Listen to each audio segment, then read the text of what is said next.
ดีค่ะ ขอต้อนรับเข้าสู่ Post Acquisition Integration วันนี้เราจะโฟกัสเรื่องของ Regulatory Affairs Compliance นะคะดิฉันชื่อพีรพันธ์ตั้งสุวรรณเป็น Head ของทีมM&A แล้วก็ Healthcare Life Sciences Industry Group นะคะพรีมุทิตานนท์ค่ะเป็น Regulatory Affairs Manager ของที่อยู่ใน Healthcare Life Science Industry Group ค่ะผมประวิน จินตนาโกเมศนะครับเป็น Senior Associate อยู่ในกลุ่ม Healthcare Life Science Group เหมือนกันครับผมถ้างั้นพี่จะเริ่ม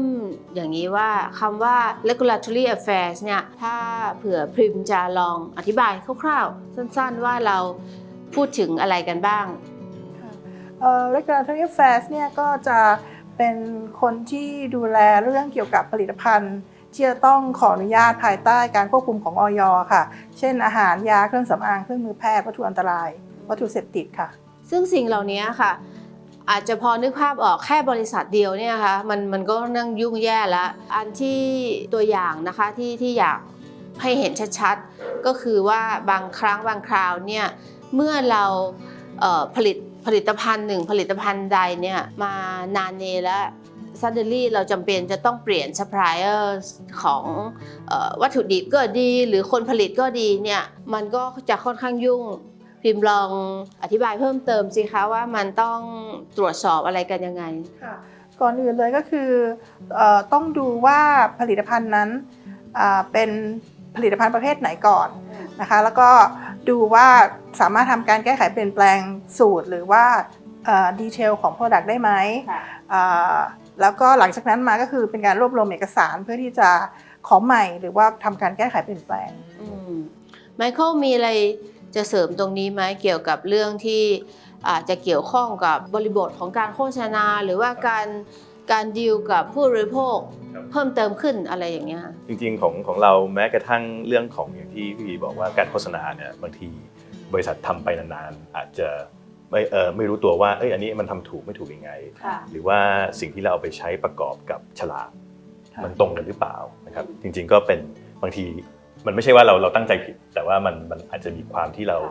ไม่ได้ติดตามมาตลอดเวลาเนื่องจากการเปลี่ยนแปลงที่มันเกิดขึ้นครับแล้วพี่ว่าอันนึงนะคะตอนนี้ต้องระวังอย่างยิ่งเลยก็คือว่าแพลตฟอร์มดิจิทัลเนี่ยบางทีมันสามารถcopy กันไปได้หรือว่าพนักงานหรือว่าคนที่เราดีลเลอร์ที่เราไปขายให้เนี่ยอาจจะนำไปใช้โดยติดชื่อบริษัทเราต่างๆนานาตรงนี้ก็จะเป็นปัญหานะคะแล้วก็กลับมาคอนเท็กซ์ของ integration สมมุติว่าเรา acquire อีกบริษัทหนึ่งความเข้มข้นของผลิตภัณฑ์กฎหมายที่ apply กับผลิตภัณฑ์แต่ละอันนี่ไม่เหมือนกันสมมุติว่าเราเป็นบริษัทเครื่องสำอาง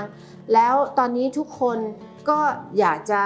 involve ใน medical device อย่างเงี้ยแล้วไป acquire medical device มามันก็จะมีเขย่งกันของความเข้มข้นเนาะของสิ่งเหล่านี้ทีนี้พริมจะลอง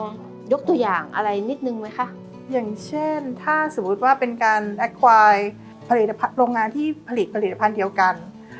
ประเภทเดียวกันอันนี้ก็คือ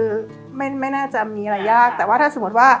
เป็นต่างผลิตภัณฑ์กันเรื่อง regulation เนี่ยอย่างที่พี่พีพูดก็คือมันจะมีการเขย่งกันก็คือ regulation ของผลิตภัณฑ์หนึ่งไม่สามารถจะไปใช้กับอีกผลิตภัณฑ์หนึ่งได้เพราะฉะนั้นก็คืออาจจะต้องมีการเรียนรู้เรื่องการจัดเตรียมเอกสารหรือว่า regulation ใหม่ๆค่ะจริงๆแล้วเราต้องกลับมาดูเสมอนะคะว่าภาพใหญ่ของ integrate หรือว่าการ acquisition เนี่ยประโยชน์อันนึงก็คือเราต้องการที่จะประหยัด cost ถูกไหมคะทีนี้ถ้าจะประหยัด cost เนี่ยบางทีเราต้องใช้คนที่คุมสิ่งเหล่านี้เนี่ยให้ได้หลายฟังก์ชันแต่ทีนี้ถ้า product ไม่ตรงกันไม่มีความเข้าใจตรงกันของ2ทีมเนี่ยการ integrate หรือการที่จะให้ product มันถูก audit ได้ดีแล้วก็ไม่ expose บริษัทในการทำความผิดอะไรทั้งหลายทั้งแหล่โดยที่ไม่ได้ตั้งใจเนี่ยเรื่อง integrate หรือการ audit มันถึงสำคัญมากถูกไหมแม็กซ์ใช่ครับคือจริงๆแล้วถ้าเราคิดสภาพว่า product เราเยอะมากบางที